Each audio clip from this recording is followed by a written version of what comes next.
I'd love to welcome Tracey to the Be Lively Club. Tracey is an ex-paramedic and researcher with over 17 years experience. She's also a very talented individual with a fascination with technology and has a successful wedding photography business and now educating in the world of AI and camera wizardry. Thank you so much for coming. Absolute pleasure to be here. Really looking forward to it. Yeah, no, I'm really chuffed. And I don't feel like that intro does you much justice, really. You are incredible at all the different things that you do. We've lost our thing now. We've lost. We have to do some editing. But I really wanted to have you on. So the conversations that we've had in sort of our kind of networking circles, being an ex-nurse myself, well, not ex-nurse, but ex-community nurse, and you being a paramedic, we've seen similar people in the community. Absolutely, yeah. And there is this issue of people kind of living longer with advances in medicine, antibiotics, everyone is living a lot longer. But unfortunately, there isn't the focus on improving people's quality of life, or at least there is lots of talk about doing that, but actually there aren't actually the services and the resources available to do that. So kind of my first question is, can you sort of provide some background on the concept of healthy life expectancy being 20 years less than the actual life expectancy, and why this is an important issue to address? Sure. When I came across the concept, it terrified me. I'm like, so I'm supposed to live as a woman in the UK into my late 70s, except according to this, by my late 50s, I'm going to have so many health problems, I can't live a fulfilled life. I might not be able to kneel on the floor or reach a cupboard, or I might be out of breath trying to go to the shops. All these kind of health problems that will start to pick up and accumulate, meaning the last 20 years of my life, which is a long time. If I think about what I did in the first 20 years of my life, that was a huge amount of things happen. If I've got another 20 years like that, where I'm held back because my body's not doing what it should do, I think I'll be really disappointed. Yeah. And I definitely saw that in the community. And I don't know if you saw if it was disproportionately more women that were more disabled. I think I've seen a statistic that women live longer than men, yes. But actually they live with more kind of disability and pain than men do. Men seem to be a bit more active and then sort of die, whereas women live a lot longer but a harder life. Yes. Yeah, as a paramedic, a lot of the patients we went to, older patients, they were virtually all women, and that was generally because sadly men have died before they've got to that kind of later age. And if the men are living really into their 90s, they're very, very healthy, otherwise they wouldn't have made it into their 90s, whereas women seem to be able to keep going. Just battle on. We do battle on, don't we? And I do I see this a lot in the work that I do with people going through menopause. We do, our health does decline, yes, when we go through the menopause because of that lack of estrogen, and then our mobility goes downhill, our social circles get smaller, and it just it kind of is scary as a woman to think, oh gosh, is that going to be, you sort of work really hard on your family and everything like that, and then you get to 40, 50, you think, oh, this is the time, this is my time, and then suddenly you're like, oh god, I'm really anxious, and and I'm just struggling with joint pain and all these other things, and women are more likely to have autoimmune diseases as well, so which does come with a lot of chronic inflammation, and that then can result in pain and discomfort and things like that. Would you say that being, as your experience in the pandemic shaped your perspective on the importance of maintaining a good healthy life, a good good health throughout life? So when you've gone to see people, what are you seeing in terms of what's probably impacting people's health? I was really surprised when I joined the ambulance service as a paramedic. I thought it was going to be lots of trauma, people getting injured, car accidents, falls, that kind of thing. And actually trauma you hardly ever go to. It's a really small number of patients. It's normally illness. So we see lots of heart attacks, lots of strokes, respiratory problems, emphysema. Yeah. But our biggest call by far, the majority, were people that had fallen but weren't injured. Okay. So they've fallen, they're elderly usually, maybe younger and infirm for some disability reason. They've fallen over and they've called us because they just can't get off the floor. Yeah. That's literally it.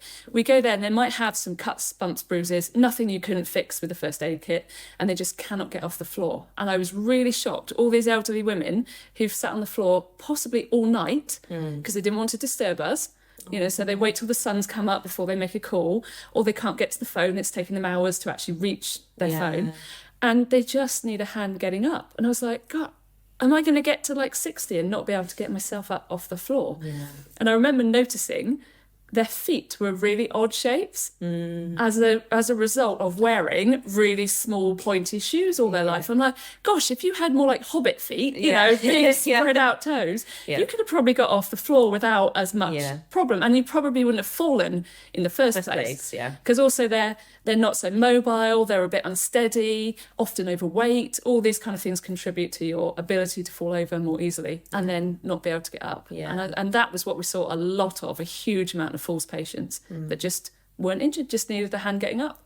And of course, the longer they stay on the floor, the more long-term health conditions will result from that, because their muscles are degrading, there's problems with their circulation, lots and lots of ongoing pressure sores and stuff like that as well, which we saw a lot of in the community. Just from staying on the floor for a few hours. It was a big deal actually in terms of our call outs as well, to just go and make sure that they're okay. But a lot of the time they would have quite a significant pressure sore just from staying on the ground all night. And we were always thinking, gosh, this doesn't need an ambulance. This needs someone just to help them get up, and other services. But the health service at the time, things probably changed now, wasn't integrated that well with other services. So we just kept picking these people up, and you'd go to the same person over and over again. And you'd get to know them, and you'd pop the kettle on, and you'd get them up, and you'd get them a cup of tea, and you'd ask how their kids were, and all this kind of thing. But it's just such a shame to get to that point and be so helpless in some ways. And I think I definitely saw, you've mentioned a few risk factors in terms of people falling, but this has kind of been like a long time coming, hasn't it, in terms of people getting to that point. So like, what sort of things would you sort of suggest people do to try and reduce their risk of falling? I think a lot of it is mobility in terms of your balance and your strength. And because as a young person, if I trip, I tend to stay on my feet because my hips are mobile, my knees are mobile, I can run forward and I can kind of help myself, and I can put my arms out. As we get older, people that haven't been moving a lot start to lose a lot of that ability. And I used to go to the gym a lot, and after I became a paramedic and saw these people, I was like, I'm doing the wrong things in the gym as well. The treadmill's not helping me necessarily. I need to be doing mobility. I need to be moving my shoulders more. I remember when I was a kid, my nan, as she got older, couldn't get to the top cupboard in the kitchen. She'd always have to use one arm to lift the other arm to get up there. And I was like, I need to do shoulder mobility. I need to move my hips, just hip circles, really simple things. But even like strength, movements that actually mimic a lot of the functional stuff we do in everyday life. So overhead pressing, doesn't have to be a massive big weight, even if it's a tin of beans, anything like that. And, my nan notices when she hasn't been to strength classes in a while, because she's like, I can't do my buttons up at the back of my, so just by being strong, it's not always about the mobility as well. We want both, really. They can definitely help with definitely getting things above you, moving from side to side. A lot of people train in that sort of frontal plane where we're just going forward. And don't necessarily train going backwards or going to the side, because actually if you do have to dodge something, or if you then have to move to the side quickly and you're not training or strong in that maybe plane of field, then you are more likely then to fall as well.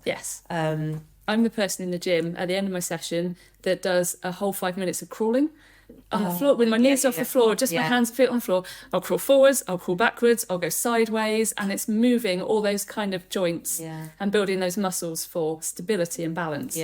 And single leg exercises, because actually walking is a single leg exercise. As soon as you take one foot off the floor, you're on one leg.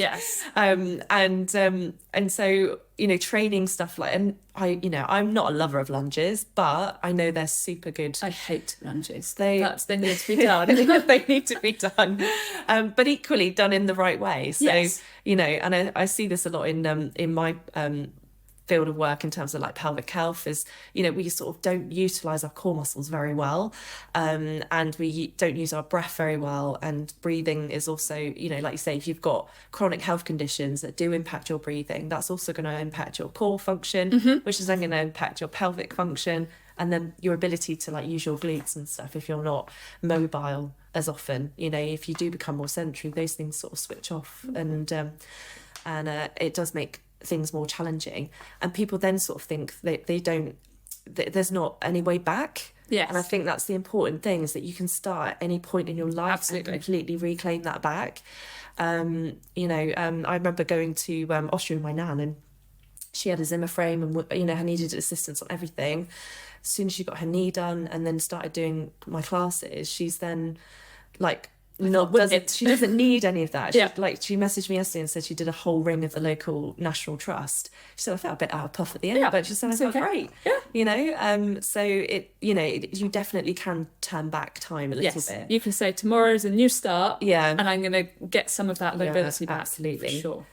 So we've talked about sort of strength. Is there anything else you wanted to add in terms of strength? Because we've talked about like foot, like obviously our feet, looking after our feet is really important, because that's the foundation. The first thing I did from a fashion perspective was get rid of tight shoes and replace them with nice kind of spacious shoes. Yeah. And again, with your clothing, you know, just thinking about stuff that allows you to move more easily. Yeah. And I think, you know, I think as women, we're all quite guilty sometimes of wearing clothes that are a bit too tight around our core. But they look so good. They look so good.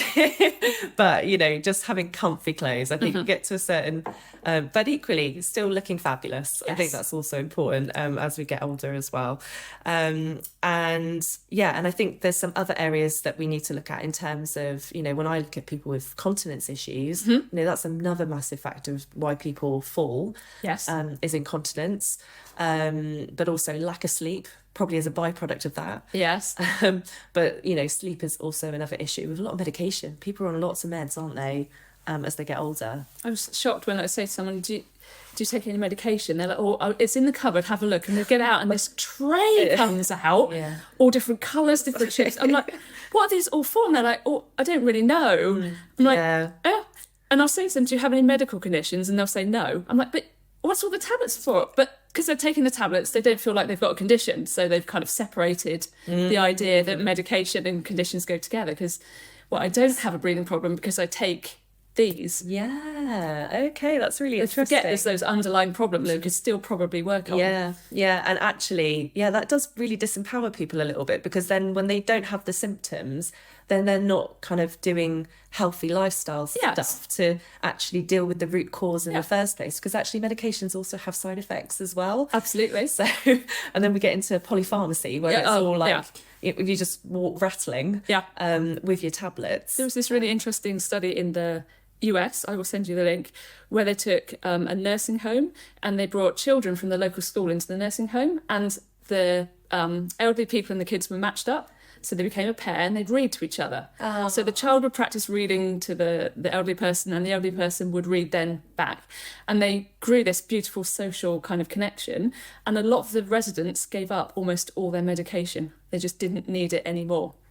Because that social connection was the key to relieving stress. They slept better, then they wanted to eat better and exercise, and this all kind of snowballed. And be more active with that. And, you know, children are just, like, I look at my daughter and, you know, she's only just about nearly crawling, but the movements that she does are just so like close to yoga movements, and can't kids always squat properly, like to the floor with their bottom always touching the floor, as grown-ups, it's really hard. If anyone's listening, is a great way to have a poo. So I have a step at the toilet, yes, so that my feet are always raised up, so I'm in like a squat position. So squatty potties is the way to go. I've got a few in my house as well, but we'll go off tangent if we but equally, you know, when people are around people that are younger than them, and I think that's the problem sometimes, is that people get socially isolated. We've got, you know, maybe this sort of cultural thing when people get older, they're kind of like not important anymore. You know, and I think it's really important to have older people into our lives and mixing with younger children, to kind of that intergenerational, because play is so important even as we get older, and then it motivates us to move our bodies and having the opportunities to move our bodies. There's, you know, I completely get, I remember going to district nursing homes and, you know, OTs would come in and they would, you know, absolutely give them lots of props to help them to stay independent at home. And I do feel they definitely have their place in certain instances, but I do feel sometimes they're overused in order to maintain that person's safety at home, but it takes away their movement. So everything gets taken downstairs. They end up staying downstairs. They don't use the stairs. If you don't use the stairs, you'll lose the ability. You use the ability to use the stairs. So it is so true if you don't use it, you lose it. Absolutely. So I think we've pretty much covered being active is very important. But in terms of like the work that I do in cancer as well, you know, be it moving our bodies and our muscles, you know, really helps to improve our immune system. And, you know, if you've had cancer, being active really helps to reduce your recurrence of any future cancers or it coming back. If you've got diabetes, you know, when you're moving your muscles, I always use the analogy with muscles like they're sponges.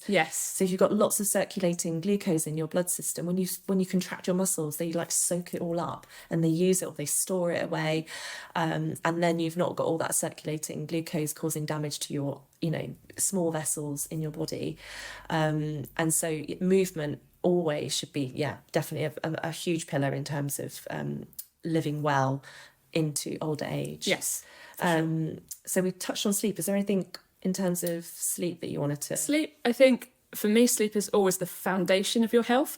You can get away with eating really bad for a week. You can get away with not going to the gym for a couple of weeks. You cannot get away with more than one night's bad sleep. And you will feel it straight. I mean, one night's bad sleep, you get 5 hours sleep, the next day you feel awful.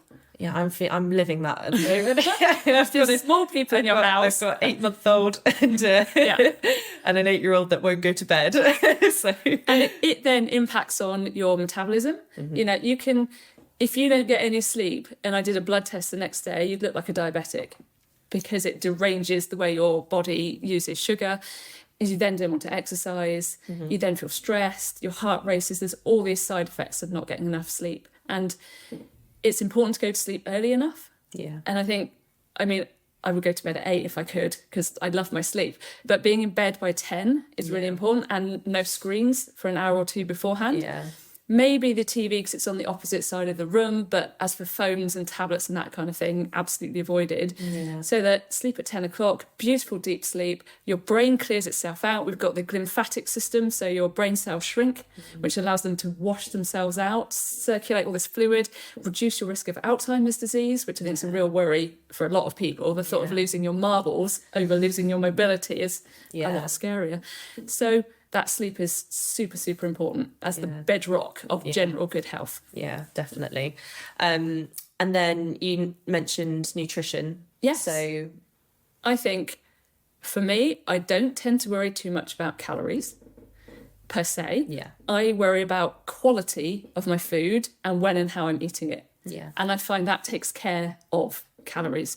If I eat junk food, like if you gave me a bar of Cadbury fruit and nut, a family size bar, I will eat it till I'm sick. Because it's just so addictive and sugary and sweet. If you give me 95% dark chocolate, I'll have one piece and I'll go, that satisfied my need for dessert, and I'm absolutely fine.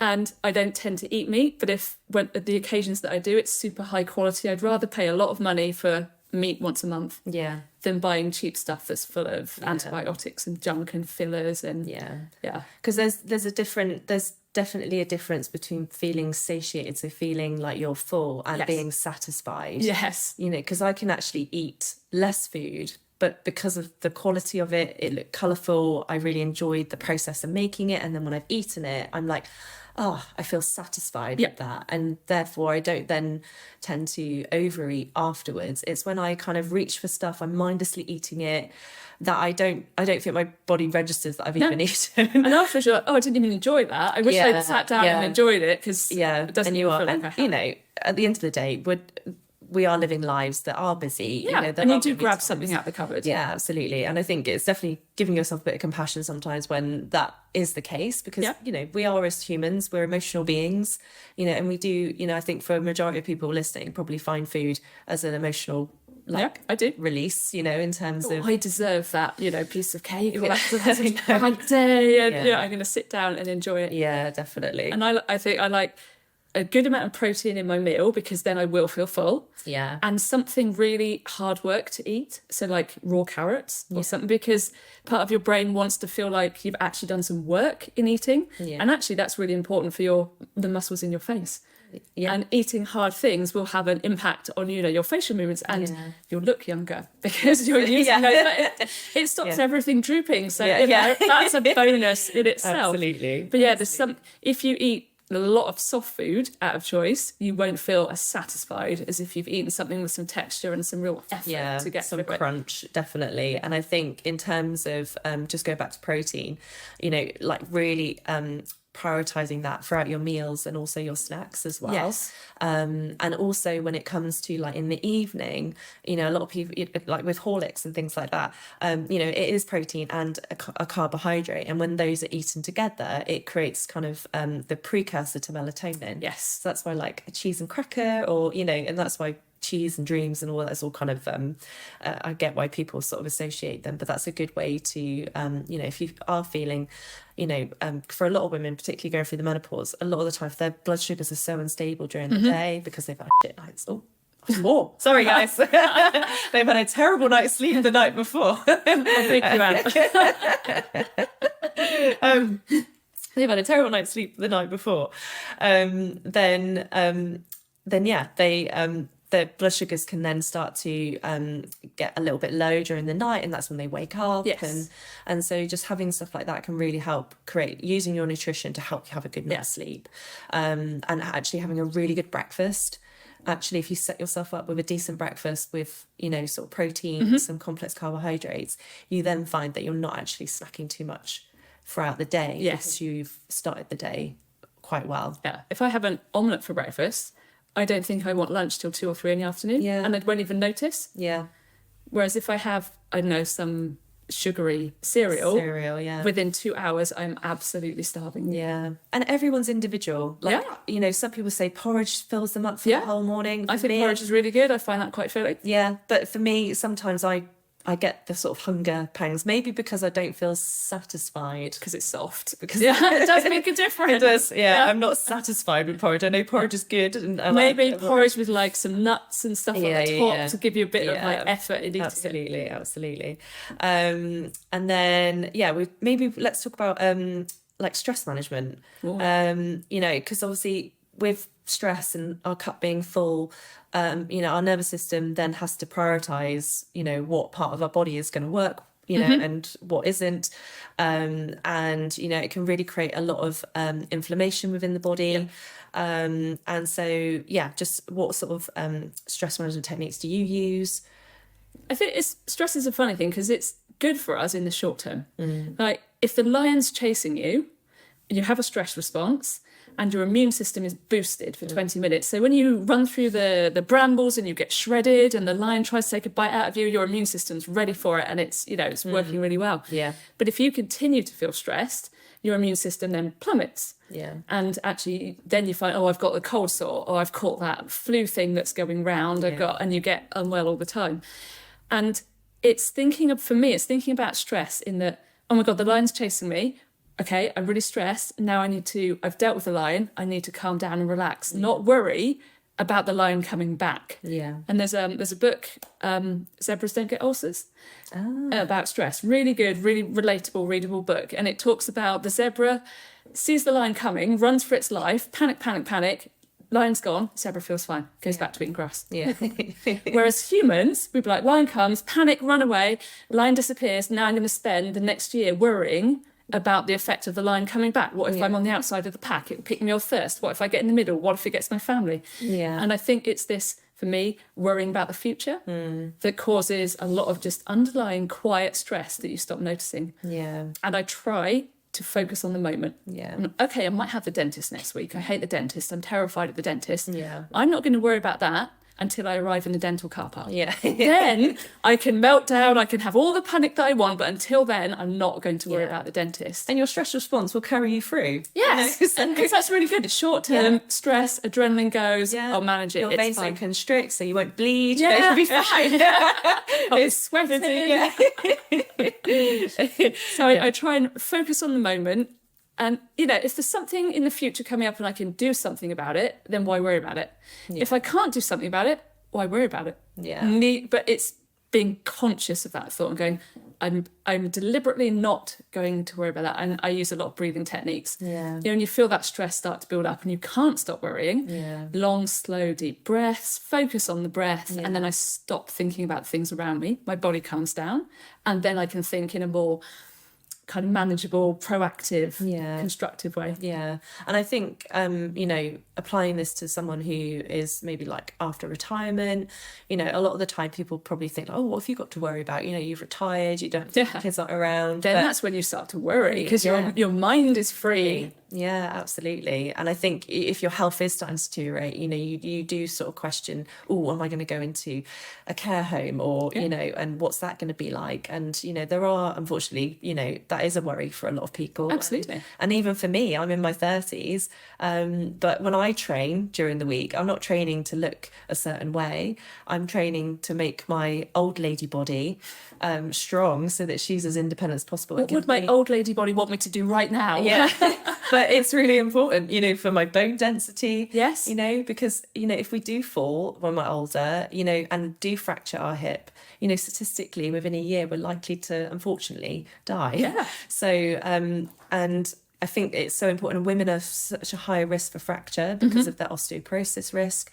And I think, it's super, super important for women to strength train, to build that strong body that will carry them into older age. Obviously, there are always things in terms of our genetics, and, you know, everything that is always that we can't have control over, but we can still make a difference. Yes.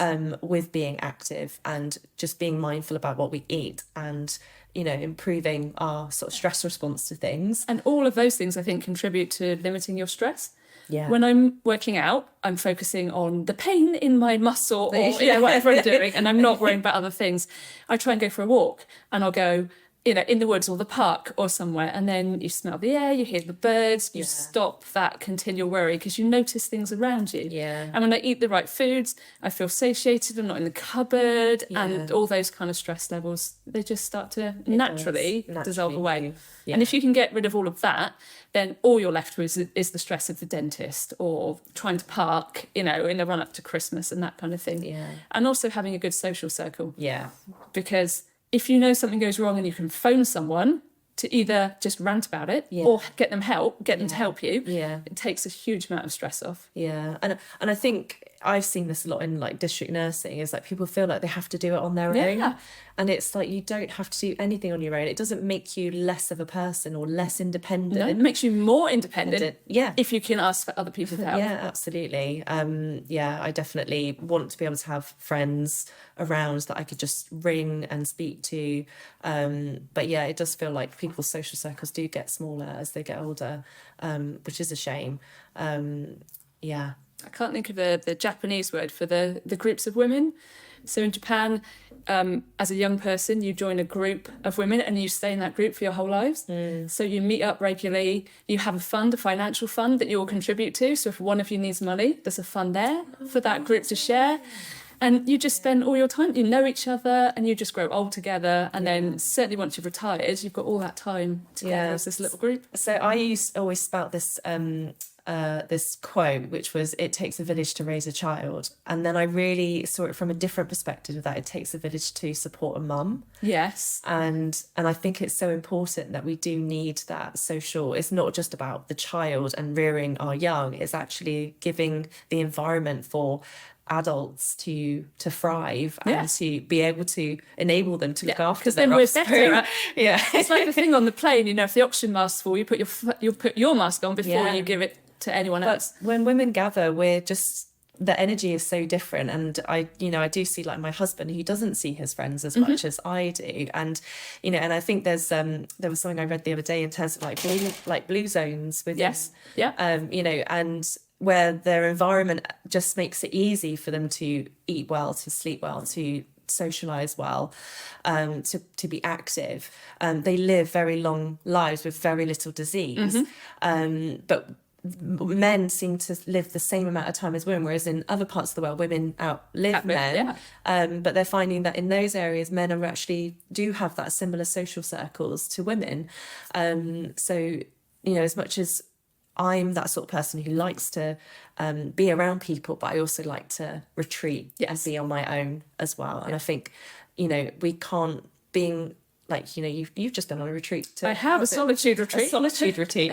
And actually, it's, being on your own is nice, but I think when it becomes, very chronic and you're not getting those meaningful connections with people. I think meaningful is really important, where you actually feel like a good connection with someone, because you could have lots of people in your life but not have any real deep, meaningful relationships. That's very different when it comes to loneliness. So I think, definitely invest in your friendships throughout your life to ensure that they're there for you when you need them, when you get older. And once you've retired, you've got all that time to join groups. I know. To go and join the bridge club or the carpentry club or the choir. And join the gym and lift. Don't be afraid, ladies. It can be amazing. And also dancing, things like that. Like movement, is so important. And I think it is a shame that people are living I absolutely love the fact that people are living longer, but at the same time the quality of our life has to be a huge priority. Yes, but it's not down to policies and things like that in terms of, yes, we need services, but at the same time I think we as individuals forget that we have choice. And that we can make a lot of choices ourselves, and if we have that kind of more positive mindset, actually things do happen, rather than feeling, because it is, we get into a bit of a negative bias, don't we, in terms of, and then things shrink down even more. Whereas if we could kind of look at our life with a bit more of a, feeling like fuller and more energetic, then hopefully that it sort of comes easily to us, if that makes sense. I think it will. It's the attitude over everything, because if you've got the right attitude, you will make better choices with your food. Yeah. You will do a bit of weightlifting with the tins of beans. Well, this morning I was waiting for the kettle to boil and I was doing squats. Yeah. Just no weights or anything, just squat, 20 squats done while the kettle boils. Yeah, and I often say, like, with ladies with their pelvic health, it's like, just do some figure of eights with your hips. Yeah. Or and then suddenly you're like doing a full dance in the kitchen, And why not?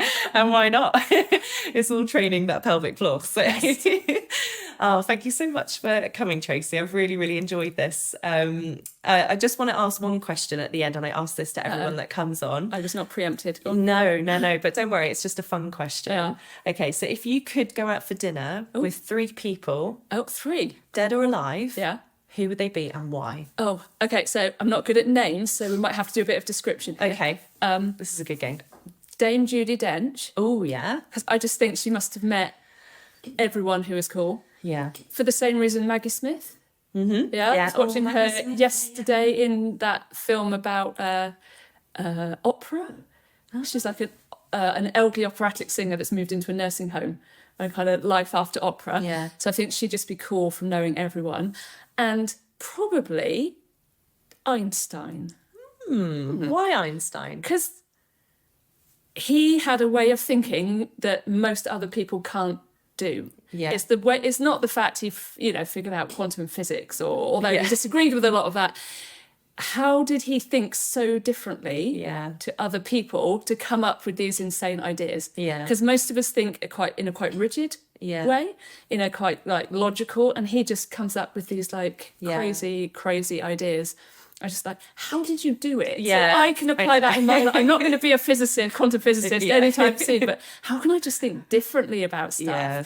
And that will satisfy my curiosity as I, read more and explore more. Yeah, I think that's where I find, like, my husband's an engineer, and some of the stuff he like tells me, I'm like, But how does that, how Yeah, how do zeros and ones come together to create that, and make a picture, or send an audio message? Yeah. It's just bonkers. It is bonkers. Yeah, so I think we'll have Judi Dench, Maggie Smith, and Einstein, which would make for an interesting dinner. I think. Yeah, I think it would. Yeah, I think Maggie Smith would give Einstein a run for it.